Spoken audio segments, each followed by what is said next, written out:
Unleash your powers. Paw Patrol, the mighty movie. Follow your dreams. You cannot be serious. Blinded by the light. Prepare to go into the storm. Robbery, murder, kidnap. Just another day in the town. Uncover the secret, the Da Vinci Code.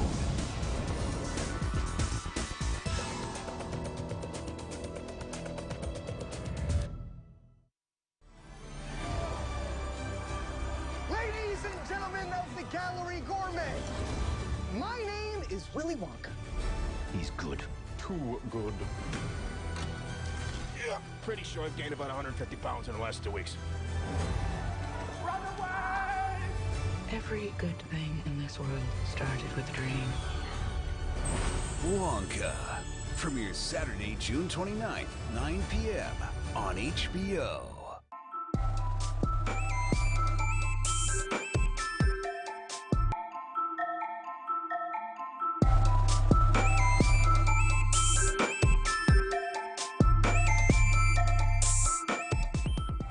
The TVWAN News is proudly brought to you by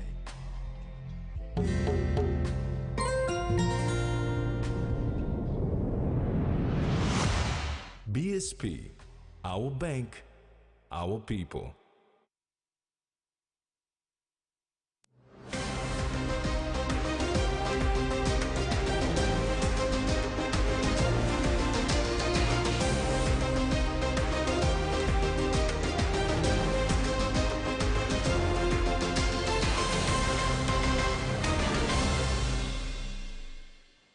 Hello, this is TVWAN News. I'm Carol Kiru Jr. Thanks for joining us for the news at 6.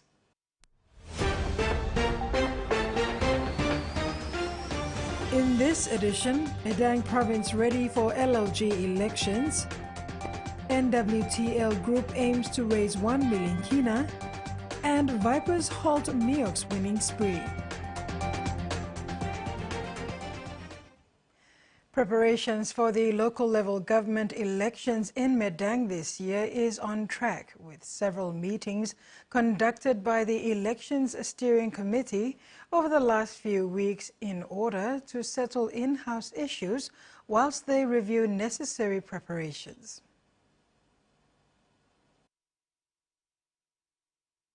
Three new LLGs were added to Madang Province this year, bringing the total number of LLGs to 19. The new LLGs are Wanuma in the Middle Ramu district and North Karkar and South Karkar in the Sumkar district. These three LLGs are also captured and will also participate in the coming LLG elections. We are ready for July 25th. So we should also have some new councils from this new LLGs. Madang is also ready to implement the new voting method where people get to elect the LLG presidents. And Administrator Lau says the Election Steering Committee will need to carry out awareness so that people are aware of what to do when elections commence. We're waiting for clarification. As soon as we get those clarifications, then we'll see which one we are following. Overall, Lau is confident that by July 25th, when writs are open, Madang Province will be ready to participate. Tracy Pa, TV1 News. The National St. John Ambulance Service has proudly announced the endorsement of the Green Angel Appeal as a highlight of celebrating 2024 International St. John Ambulance Day. The Green Angel Appeal, an initiative by No. 1 Trophy Limited Group, aims to raise 1 million kina by the end of this year to support the National St. John Ambulance Service. St. John Chief Commissioner and CEO, Matt Cannon, expressed profound gratitude to the community and particularly No. 1 Trophy Limited Group, emphasizing the critical timing of their support. Green Angels that we are naming the appeal after are men, women, young, mature, who day to day put their lives on the line, literally, to save others. And I think that's a humble, noble cause that deserves the recognition and support I get the privilege of going out with the Green Angels on occasions and can see the challenges, the obstacles, the risks that they face, and get the joy of seeing the photos of the work that they do in the communities. To see people wading through flood water in vehicles, to see people crossing rivers waist deep to try to bring help. That's what this organisation stands for, and it's what the Green Angels do every day. And that's reflected by the trust and confidence that's palpable within the community towards the Green Angels and the work they do. Most importantly, for that trust to continue, it relies on honesty and integrity from our team, from my position to the people on the front line. And it's something that we can see that the trust that Number One Trophy Limit is placing in us by launching this appeal is reflective of that integrity that has to be carried forward by every person that wears this uniform. And not only that, but they're upholding the traditions of the last 67 years that people have worn this uniform in Papua New Guinea. Initiating the Green Angels 1 million kina appeal, NWTL presented an initial 150,000 kina in advance to St. John Ambulance yesterday. Number One Trophy Limited hopes to raise the rest of the 1 million kina through the subsidiary companies and the network throughout the country, as well as from overseas by end of the year. So from my point of view and from the leadership team at Number One Trophy, we actually thought about, how do we make a long-term sustainable difference to St. John's Ambulance, not just a simple donation, but something that's actually sustainable, which is the most critical part of any appeal, in our opinion as well. That we're going to put across our 50+ stores in the country to allow the everyday Papua New Guineans to make a donation simply by scanning a QR code, takes them to a page to allow them to make a small deposit to St. John's, or a large deposit, we hope, of course. And so that's one vessel. So in our retail network across PNG, we actually touch thousands and thousands of customers every day through Phone House, Trophy House, and all these other businesses that we have. The NWTL Group is a leading business conglomerate in Papua New Guinea, operating for over 35 years and employing more than 1,100 people in some of the country's leading retail and wholesale businesses. These businesses include household names such as Phone House, Trophy House, Post Security Services, South Pacific Building Solutions, One Tech, Victory Number 8, Quick Distribution, and more. Cannon said the support by NWTL will help put more ambulances on the road, fund essential equipment, lighten the load on the team, and ultimately save more lives. Frida Kana, TVWAN News. The Madang Provincial Administration and the Department of Justice and Attorney General signed a Memorandum of Understanding last week in Madang to kickstart the Child Nutrition and Social Protection, or CNSP, project. This program is aimed at improving nutrition for lactating and pregnant mothers, including babies, and allowances to help achieve this. Anything anyone want to share or ask? Research has shown that Papua New Guinea has one of the highest stunting rates in the world. The causes of child stunting are multiple and span many sectors, thus any work in this space must be multisectoral in nature.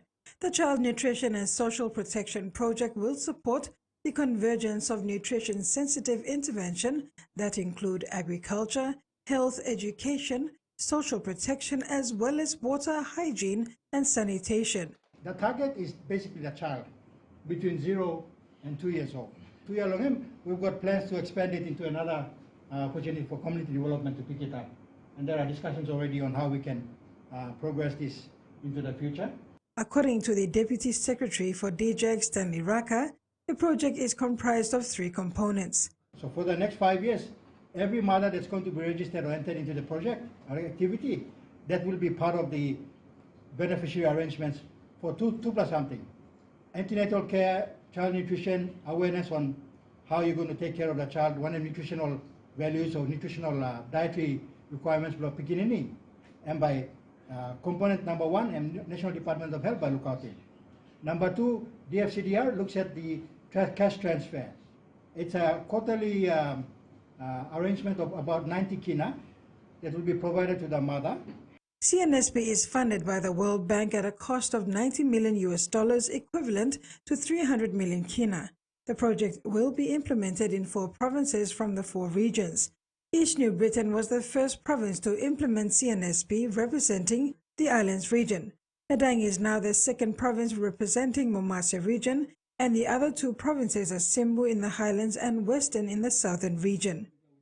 One of the different challenges that every context has is what we're drawing on to improve on the way forward for the project within the next 5 years. Provincial Administrator Frank Lau thanked DJAC for choosing Madang Province as one of its pilot locations. So far, more than 300 mothers have been registered in the pilot project from Rewa and Cranket Islands. Over the course of the 5 years, any lactating or pregnant woman will be registered under this project. Even babies whose mother have passed away or given up, caregivers will also be captured within this project. It's a 1,000-day project, so even after the mothers gave birth, the baby will still be under the incentive and the project until the child reaches 2 years of age and will be graduated from this project.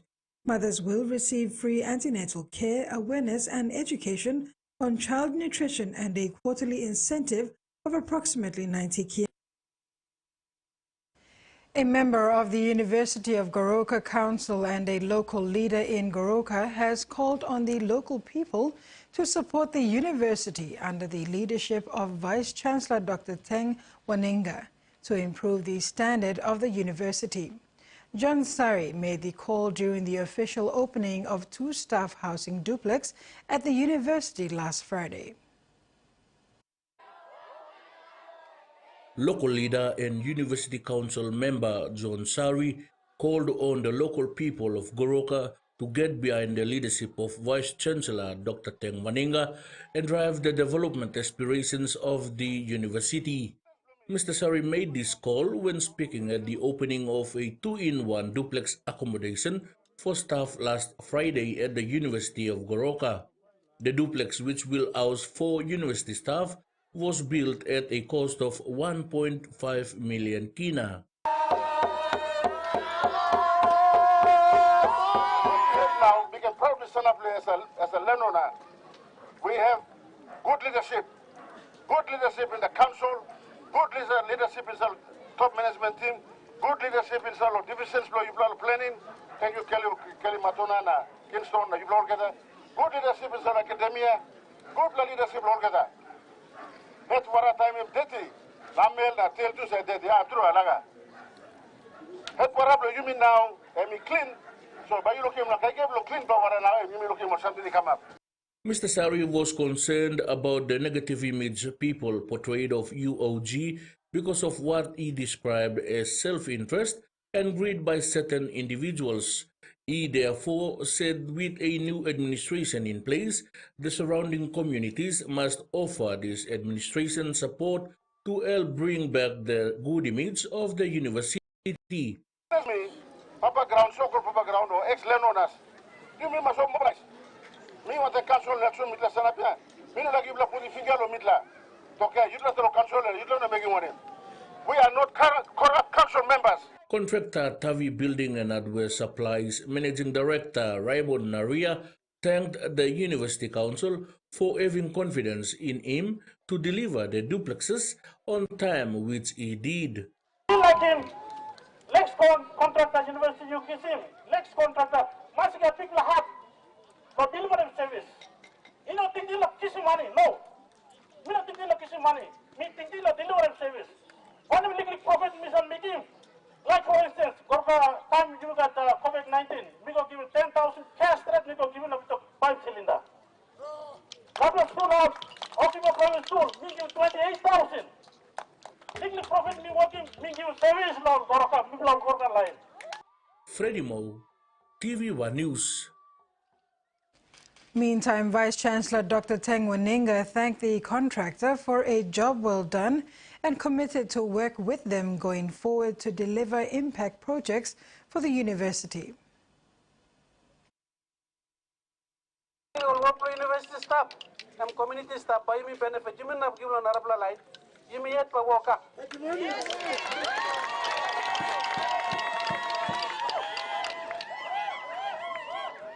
Tawi win him contract, lo make him this building. Two building or me make him finish. You mean not complete him. Me plus start again. This special buildings and contract them talk finish and fireproof. No got one blood DIY stuff. What the iron cement stuff. One can also me looking for security outside. You're watching TVWAN News. After the break, peace ceremony hosted in Kabum and Marine Pilots Conference underway in Port Moresby. Those stories and more when we return. Stay with us.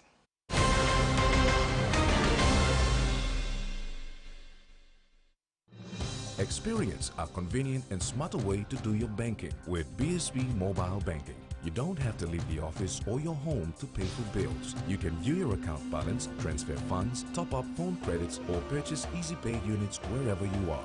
Visit your BSB branch today to register now for BSB Mobile Banking. BSB Mobile Banking, the smarter way to bank. BSB, our bank, our people. A true champion is measured by their courage, their determination, and their passion to never give up and to always keep trying. With a delicious Milo in milk taste and added nutrients, Milo in milk is a great way to fuel our little champions with nourishing energy every day. Because true champions give it their all. Milo, PNG and Mia. Find PNG made. Open nets.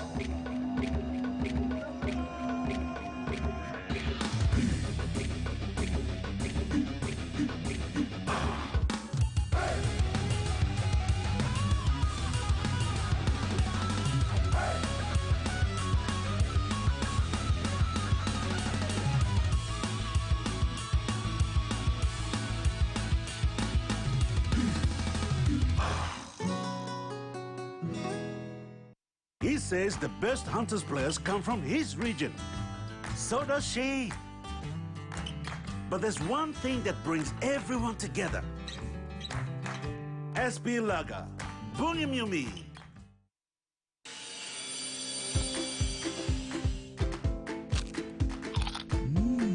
Right across the nation, we eat snack crackers.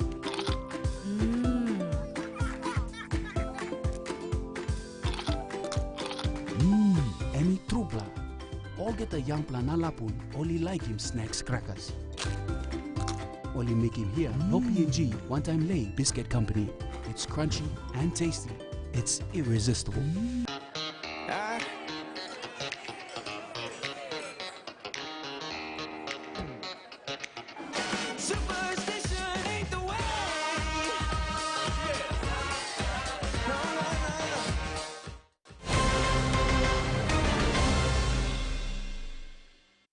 Welcome back. A dedication service for the Madang Provincial Integrated Development Plan 2023 to 2027 was held in a special church service on Sunday at Alemo in the Astrolabe Bay area of Rikos District. This comes following its official launch by the Prime Minister James Marape on May 24th in Madang town.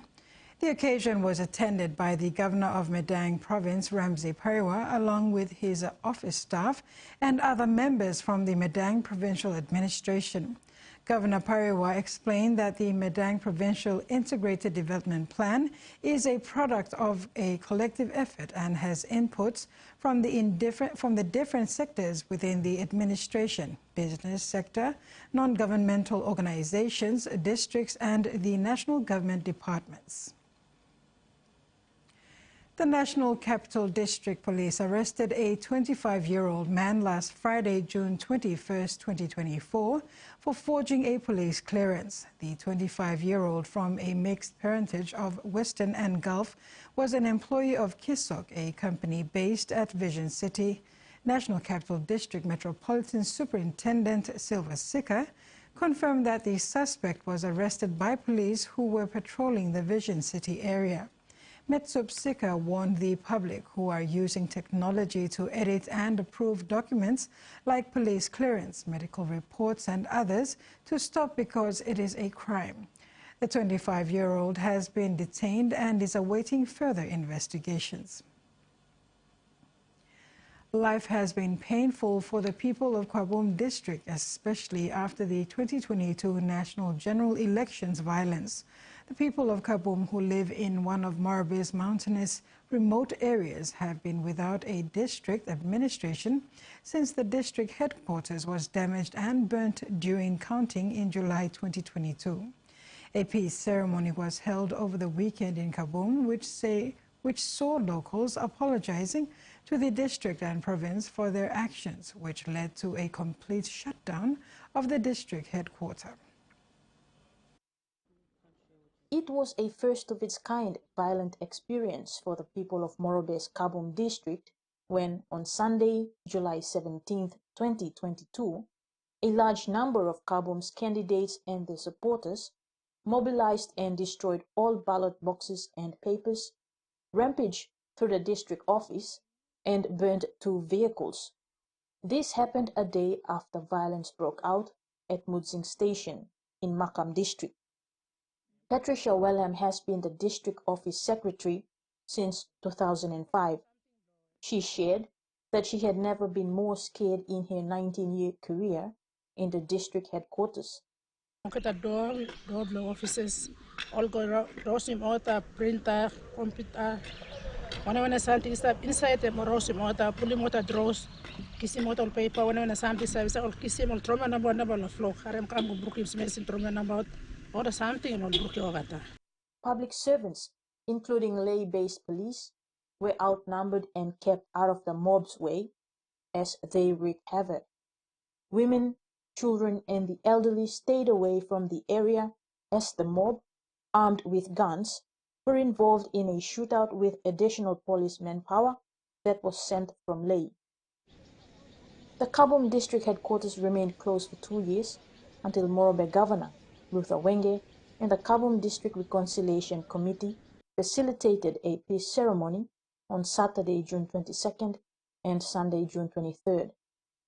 On Saturday, the 4 local level governments of Selepet, Komba, Dayamos, and Yus apologized to the Kabum public servants and Morobe provincial government. The next day, after a church service in the morning with Governor Wenge, Madang LLG, where the district headquarters is built, made peace with the public servants, including acting district administrator Ezekiel Nigo, and welcomed them back to occupy the district office. Governor Wenge presented 200,000 kina to Nigos to fix the damaged buildings before the public servants can return to work. Kamila Guare, TVWAN News, Ley. Governor General Sir Bob Dadai has personally met and congratulated 2 students from Paradise College who recently won top awards in a prestigious international high school project competition. Gertrude Angel Waifaf, a grade 10 student at the college, was awarded gold medal at Genius Olympiad at Rochester Institute of Technology in New York, USA, in the creative writing category, poem writing, for her profound depiction of the destruction caused to the natural environment from the perspective of a tree.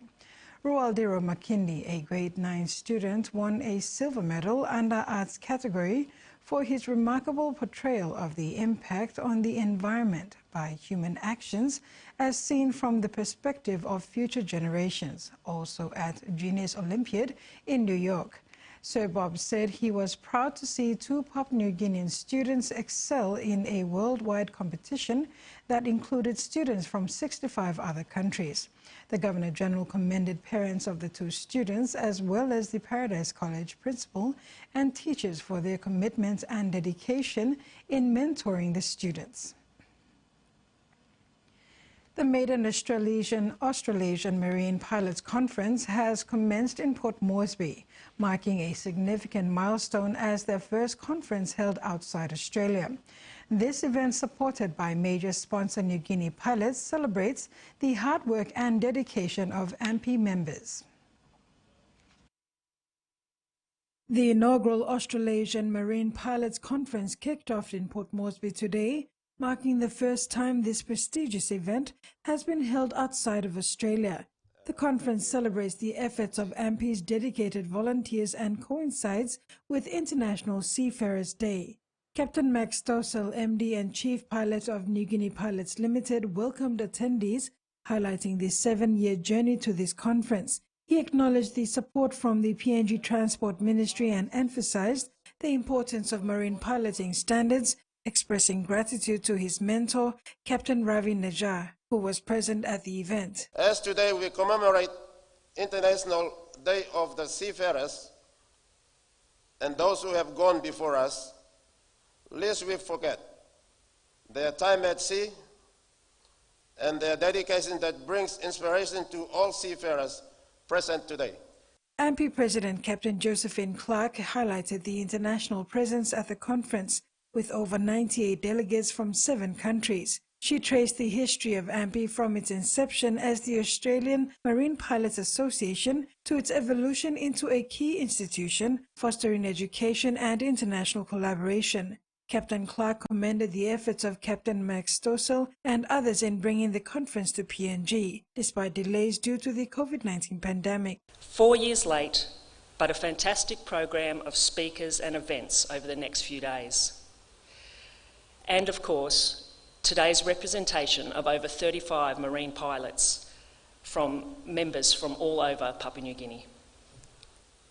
Pilots play an indispensable role in keeping vessels safe and ensuring efficient port operations.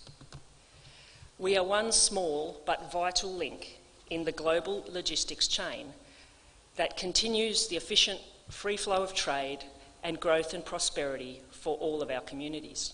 Captain Simon Pelletier, International Marine Pilots President, discussed the value of maritime pilotage. He noted the blend of traditional skills and cutting-edge technology that pilots use, underscoring their crucial role in global trade and local communities. He also emphasized the pilot's role as a risk manager, ensuring the safe and efficient operation of vessels in ports.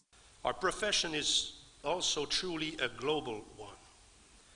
Pilots form a brotherhood spread out literally everywhere in the world, and we play a fundamental role in global trade.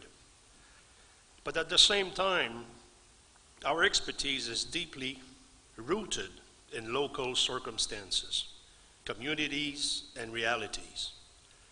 The conference features sessions on training, towage, technology, and regulation with local and international experts leading discussions. Delegates will engage in Q&A sessions to address current challenges and future developments in the maritime industry. And now the finance news. The kina closed lower at $0.2601 US in the interbank market. At Bank South Pacific, our kina was buying $0.2526 US, $0.3766 Australian dollars, 0.2278 euro and 40.06 Japanese yen. Looking at commodity prices at New York close, gold, cocoa, palm oil and crude oil all closed lower, coffee closed higher, while copra and copper closed the day unchanged. And on the stock market, the Dow Jones closed higher, ASX closed higher, and all ordinaries also closed higher. You're watching TVWAN News. We'll bring you stories from abroad after these short messages. Stay tuned.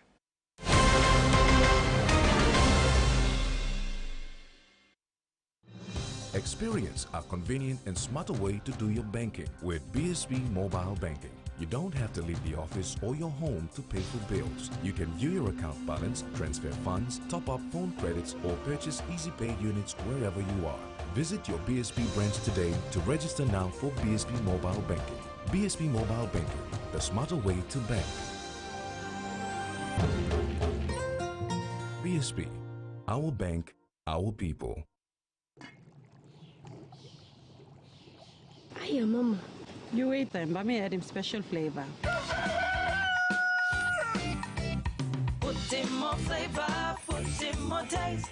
Magic kakaro, get up and big smile on face. Time for give chicken a great kumutu. Sip, sip, the moo, yes, magic on you.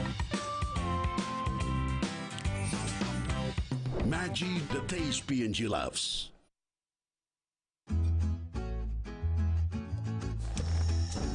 Papua New Guinea. We love a reason for a family gathering. A reason to play. A reason to ignite the flame. A reason to cook the best with the best. Flame oil, now PNG made for PNG cooking. Flame oil, winning taste. Enjoy life when we work together, making happy memories that last forever. Hot in talk, young or old, a scale race family meal with home. We'll bring out the smiles cause it's our favorite of mine. Tennessee cola, scale rice, long scale price. Tennessee cola, scale rice, long scale price. Amber, you like it? Hardware House is more than just a store. It is where quality meets affordability, where culture is proudly celebrated. Spanning 9 provinces, we pride ourselves in offering top-notch customer support and services. We're more than just a store. We're more than a brand. We are Hardware House.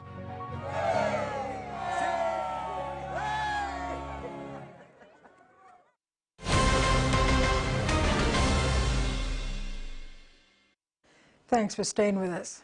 A new surge of unrest has hit New Caledonia amid warnings the decision to send 7 activists charged over deadly riots to France has mobilized pro-independence supporters. Authorities in the French territory said on Monday local time a police station and town hall were set on fire overnight and that civil unrest had spread beyond the capital, Nouméa.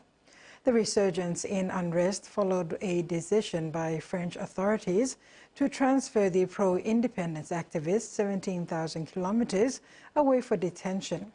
Political and legal observers say the decision violated rights, including the right to respect for family life, and took a colonial approach that would only intensify the turmoil in the Pacific territory.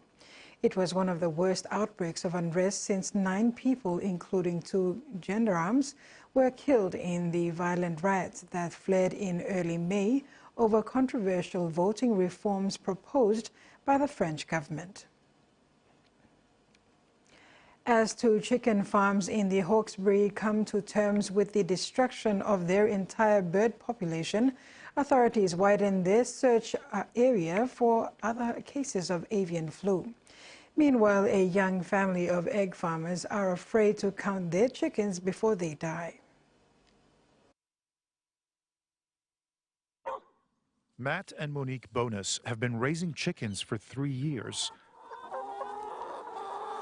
Their farm has now been declared part of the avian flu biosecurity zone. We are intimidated. We're thinking at any moment that we could test positive. We're constantly watching their behaviour. The virus has been detected at 2 chicken farms less than 2 kilometers apart. Both farms and 2 more have been locked down. Matt and Monique's property is in the control emergency zone. A positive test could spell the end of their business. I don't know if we were able to come back from that. It would be emotionally very, very heavy for us, yeah, and for the kids. It's the way we farm. It's a high risk. We have wild ducks and wild fowl that can mingle quite easily. We do think that this has been as a result of wild birds, and they do carry variants of avian influenza. Matt Bonus says they're yet to receive a call from authorities. It's a wonder they haven't come and done a test, because we're waiting just to see signs of birds, and once we see that, a sign of it, that's probably already too late. Work to euthanize 330,000 birds at the 2 infected farms is underway. It's quite a big piece of work, a very difficult piece of work. The strain infecting these birds is different from the one in Victoria, and different again from a strain that's caused deaths in humans overseas. It's not dangerous in terms of human consumption. Obviously, poultry has to be prepared correctly, but that's the case at any time. There are no eggs or chickens in or out of the 2 infected farms here at the Hawkesbury. But despite the lockdown, authorities say there is minimal impact on egg supply. There is still over 20 million egg-laying chickens in the industry, and they're continuing to supply eggs on a steady basis. A reassurance for consumers, but of little comfort to farmers with their livelihoods at stake. The new leader of Solomon Islands is in Australia to discuss security ties, a sensitive area since the Pacific nations signed a secretive pact with China. Solomon's Prime Minister Jeremiah Manele is visiting Canberra and Queensland on his week-long trip. It will be his first visit to Australia as Prime Minister since he replaced enthusiastic Beijing supporter Manasseh Sogavare in May. Prime Minister Anthony Albanese will host Manele at Parliament for talks to strengthen relations, including through security partnerships, his office said in a statement. Discussions will include police cooperation, humanitarian aid and a scheme offering agricultural work in Australia for Solomon Islanders.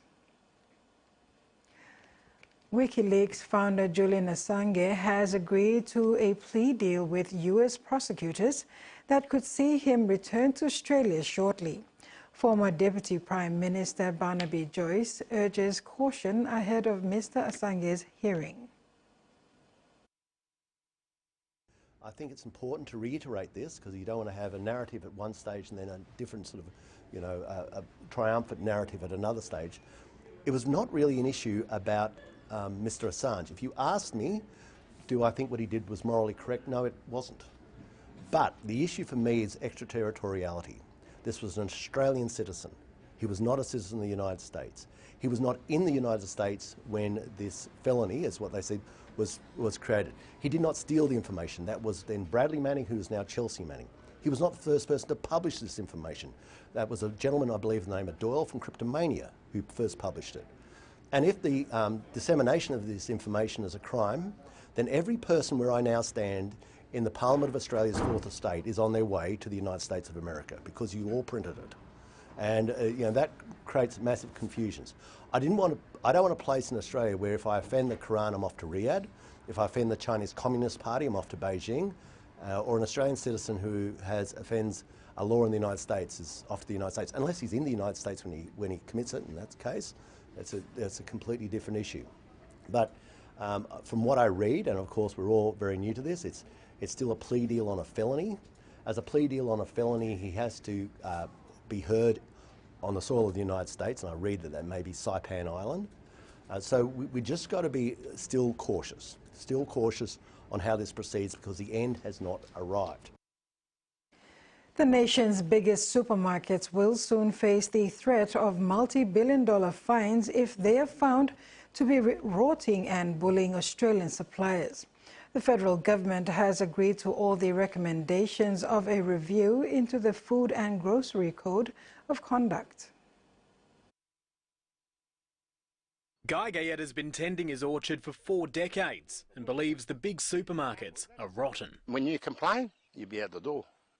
They just discard you just like a piece of rag. Instead, he sells his apples direct to hungry customers in markets. If I didn't change my ways around 15 years ago, I wouldn't be here now. For too long, we've seen supermarket chains take advantage of suppliers, our small farmers right across the country. The voluntary code of conduct written by the supermarkets themselves a decade ago will now become mandatory and be beefed up. If the supermarkets behave properly, they shouldn't be too worried about this. It'll apply to the big players, Coles, Woolworths, Aldi and wholesaler Metcash, which supplies IGA, companies with an annual revenue of $5 billion. Costco at the moment has turnover of $4.6 billion, so if it grows, it would come within the scope. Suppliers blowing the whistle on dodgy conduct would be given the ability to report it anonymously to ease concerns about retribution, and disputes would be heard by independent mediators. Court-imposed penalties for misconduct would be $10 million or 3 times the benefit gained from the breach, or if the benefit can't be properly calculated, 10% of annual turnover. The latter could run into the billions. I think if those penalties had been in place, we would have now seen better behaviour by the big supermarkets. It is not the silver bullet that governments think this code is. Something not part of the plan, Power's allowing the forced breaking up of supermarket companies. What we need is divestiture laws that will smash up the supermarket duopoly. Why wouldn't you have divestiture powers on a commodity that underpins all life? It sounds kind of, terrifying, but in fact it would be completely ineffective and therefore not credible. The major supermarkets are considering how this new code of conduct will apply to them, but they do insist that the situation is nowhere near as bad as what the government and suppliers are making it out to be. There's no time frame for these new rules to be in force, and little evidence that this code in isolation will lead to better prices for Australian customers at the checkout. And that concludes our news segment. Join me after the break for your news in sports.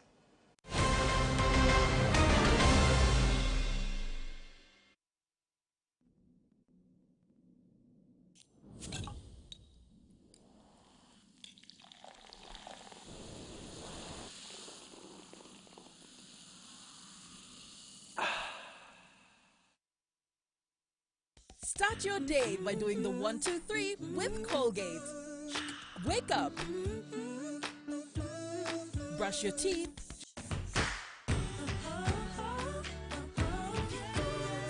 And smile.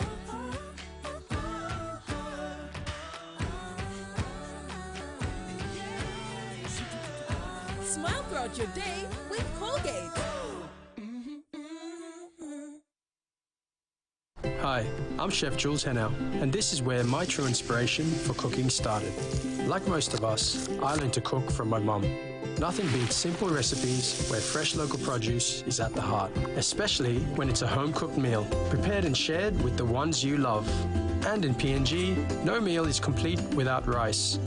And my choice is always True Guy. True Guy, true inspiration through generations. The Power Play Awards Papua New Guinea are back. Launched by ExxonMobil to recognize its valued external partners, the program celebrates the accomplishments of exceptional women and the men that support them across both the LNG and decarbonisation industries. Are you Papua New Guinea's next power player? Applications now open across 4 categories: the Rising Star, the Low Carbon Accelerator, the Ambassador and the Pioneer. Visit pnglng.com to enter today. Give me 5. Somebody brings to you this great offer from Digicel.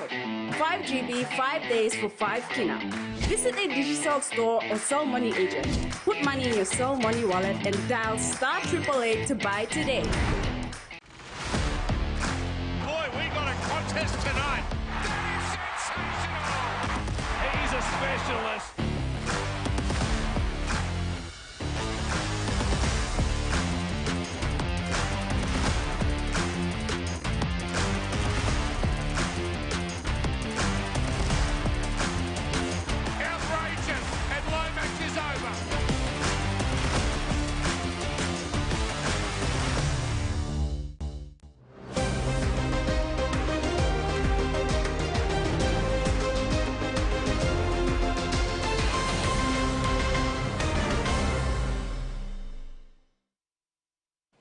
Welcome back.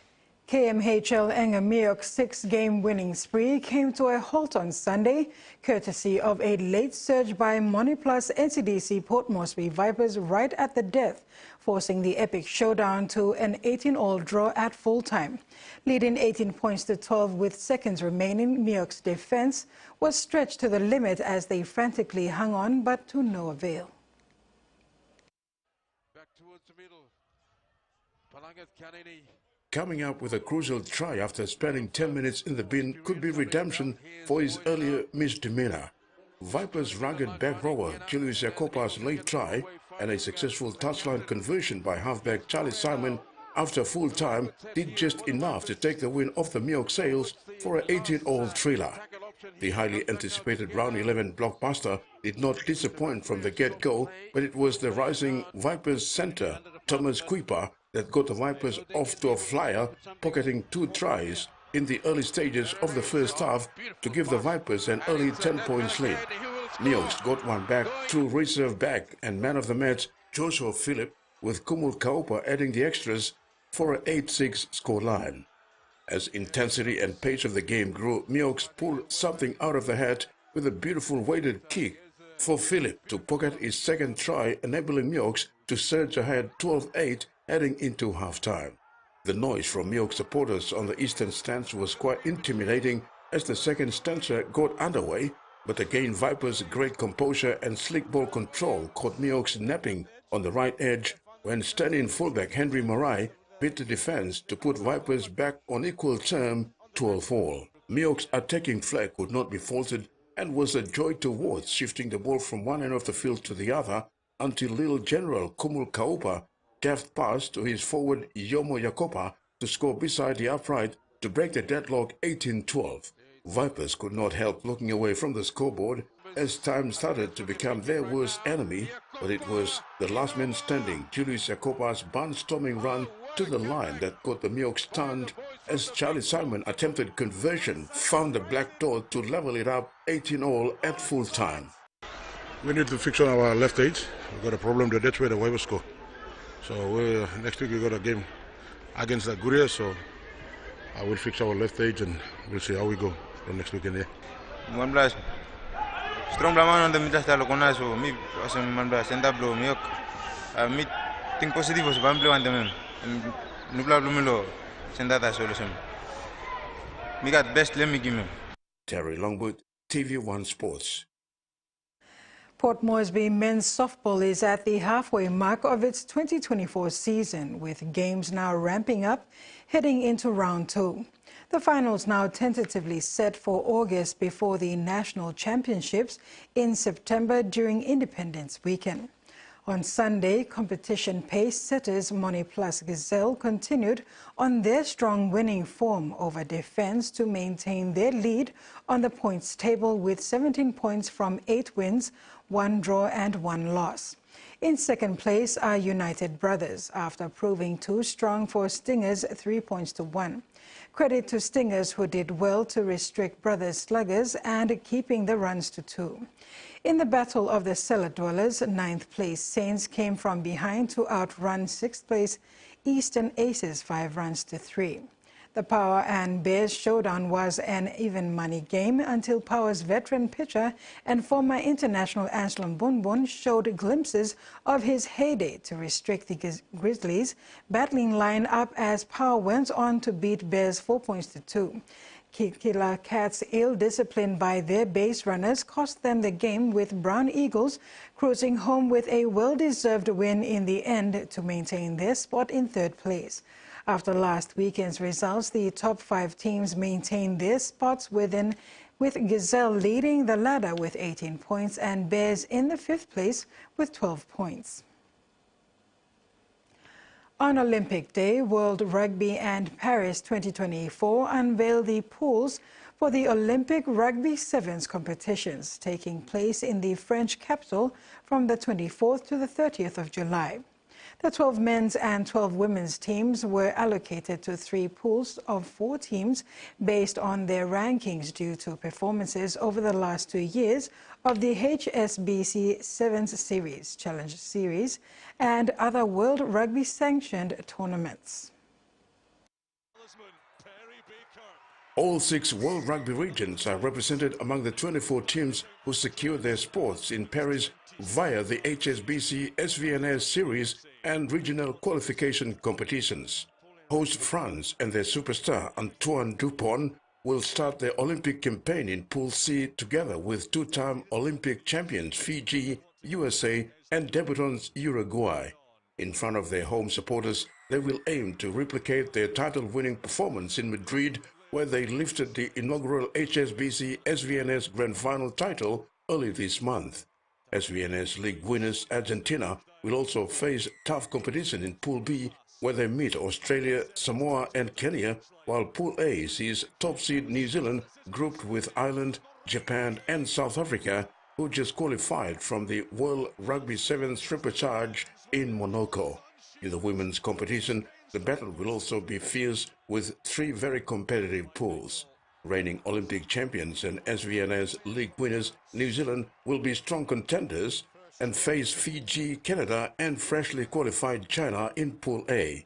Pool B will also provide fascinating competition with Rio 2016 Olympic and SVN's 2024 Grand Final champions, Australia, facing Ireland, Great Britain, and debutants South Africa.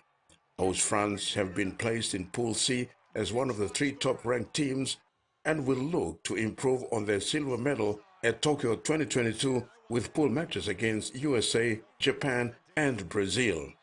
World Rugby Chairman Sir Bill Beaumont said, "We are thrilled to unveil the Rugby Sevens Olympic pools for what promises to be an epic coming-of-age tournament for our sport in the French capital." Rugby Sevens is expected to be one of the highlights of the Paris 2024 Olympic Games following the resounding success of the Rugby World Cup 2023 in France. All the action will take place at Stade of France, which was the venue for the opening match and final of the Rugby World Cup 2023. The men's competition will take place from 24 to 27 July, with the women's tournament following on the 28th to 30th July. The men's gold medal match on 27 July will see the first team sport gold medal of the Games awarded. Meanwhile, the wheelchair rugby pool for the Paralympic Games Paris 2024 were also announced, with the competition taking place at Champ de Mars Arena from 29 August to 2nd September. Terry Longwood, TV1 Sports. And finally, the Fiji men's team will face a torrid task, including playing host France during the pool stages of the Sevens competition at the Paris Olympics next month. Fiji is drawn with France, USA, and Uruguay in Group C. Group A has New Zealand, South Africa, and Japan. Argentina, Australia, Samoa, and Kenya are in Group B. Osea Kolenisau's men start the games on July 25th. In the women's division, the Fiji women have drawn New Zealand, Canada, and China in Group A. Australia, Ireland, Great Britain, and South Africa are in Group B, while Group C has France, USA, Japan, and Brazil. And now we'll have the weather forecast for the main centers for the next 24 hours.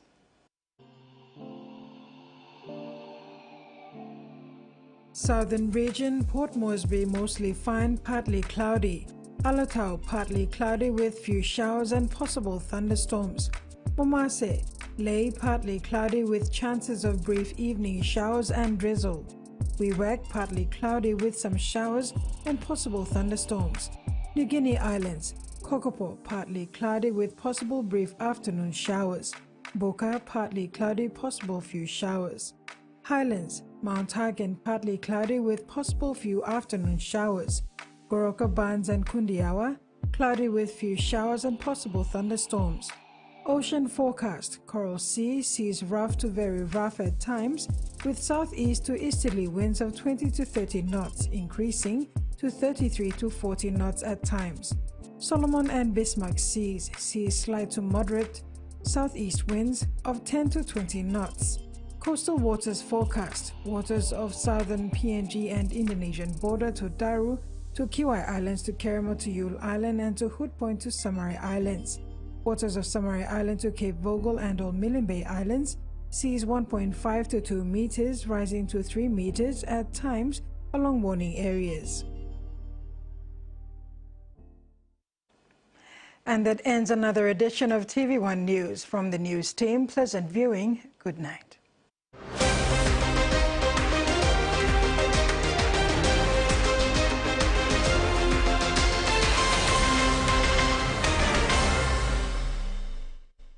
The TV1 News was proudly brought to you by